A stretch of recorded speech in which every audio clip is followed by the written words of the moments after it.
Here's a wonderful thought. One day at a time. Take life one day at a time. You can face anything one day at a time. Thousands of years ago, a psalmist wrote, "This is the day the Lord has made. We will rejoice and be glad in it in this day." He didn't say, yesterday is the day that God made. I was sure happy back then. If I could only go back to the way that things used to be. I know that temptation. He did not say, tomorrow is the day that God will make. Someday I will. Someday when things are the way that I want them to be. He didn't say, this is the day that I made. I am entitled. I have earned it. I have achieved it. No, I cannot make a single day. I can't. He can. I think I'll let him. The psalmist didn't say, this day is one more 24-hour occurrence in a cosmic accident in a random universe that has no meaning, no purpose, no future. No, this is the day that God has made. We will rejoice and be glad, if anywhere, if any time, in this day. In the most famous prayer ever prayed, Jesus taught us that we are to pray, give us this day our daily bread. That comes from a lesson God taught his people a long time ago. If you've ever heard the word manna, the story is God would provide for his people one day at a time. The manna would come one morning at a time. If they tried to collect enough manna for tomorrow, it would spoil and waste. They would be cared for. We will live with God one day at a time. We ask God today for our daily bread, for what it is that we need today, one day at a time. Oh, God, help me to live a day at a time. Hey, I'm John Ortberg. I'm so glad that you have tuned in to this video, and I want to invite you to be a part of a journey, a sacred journey with me and a whole community of us who cannot make days happen, but know a God who can. We're going to live a day at a time through this. Now, this journey is being called First Thoughts, because what I want to do each day is to take one single thought, like one day at a time, and post it early in the morning for us to carry that through the day. This is a great practice of people who have been concerned about human flourishing and formation for many centuries. Ancient Greek philosophers would do this. The writer of the book of Proverbs.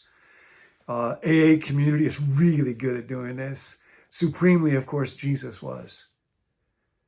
And honestly, I really need this because I'm so tempted these days to try to live in my outer world or get lost in my inner world or get stuck in the past or get concerned about the future. And so the battle for me really is to have a thought in my mind and to carry that with me through the day that can enable me to live with confidence and joy. I'll tell you, one of the places where the title First Thoughts came from is one of the most brilliant people, great minds of the 20th century, Dietrich Bonhoeffer. He wrote inspiring words, and I hope every day you and I can be inspired in deep truth. Bonhoeffer wrote these words in a very difficult situation. He was leading a seminary, an underground spiritual community in Nazi Germany, where he would eventually be arrested and then imprisoned and then hung on a gallows, martyred for his faith. I don't know what you're facing. That was what he was facing. And these were the words he wrote. The beginning of the day should not be burdened or haunted. Is the beginning of your day ever burdened or haunted? Man, mine is. I want a better day. Shouldn't be burdened or haunted by the various concerns we face. The Lord stands above the day, for God made it.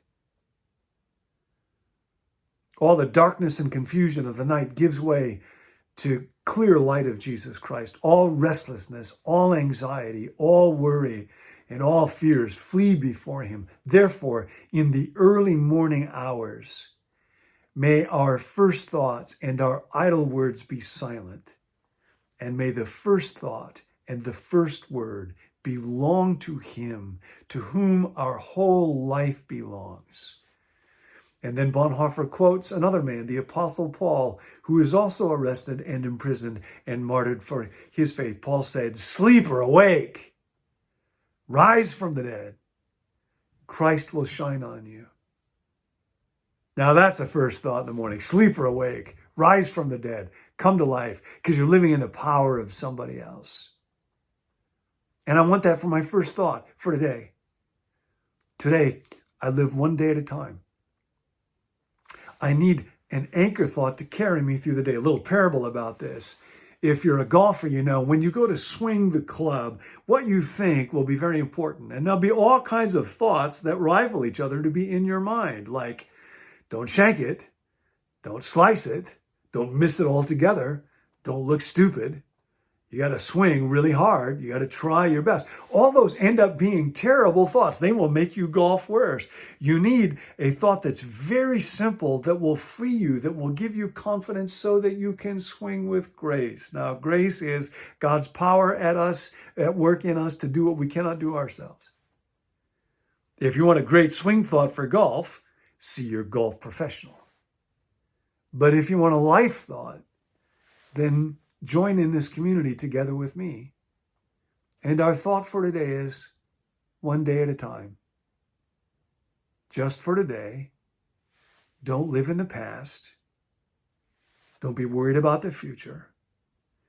There's a great Christian thinker named Rosenstock Hussey who talks about how it is we do this, in particular where we do this, and that it's more than just positive thinking or hyping ourselves. He says that we live as finite creatures in time and in space. Now, in time, we all have a past, and it's filled with pain and regret, and we all have a future, and it's filled with fear and anxiety. We're going to die at some point.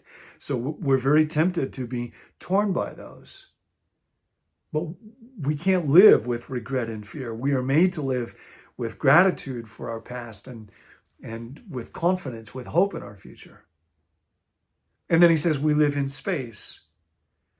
And we have an inner world, all these thoughts and feelings that are often quite confused and jarring and chaotic. And then there is an outer world, other people and circumstances, and we try to manipulate and control them, but we can't. We are made to be at peace in our inner world and live with love for others. So how do we do that? And he says, well, it ends up there is one who came before us, who taught us how to do this, and who gave his life on a cross. And on the cross, he redeemed our past. And in his resurrection, he purchased our future.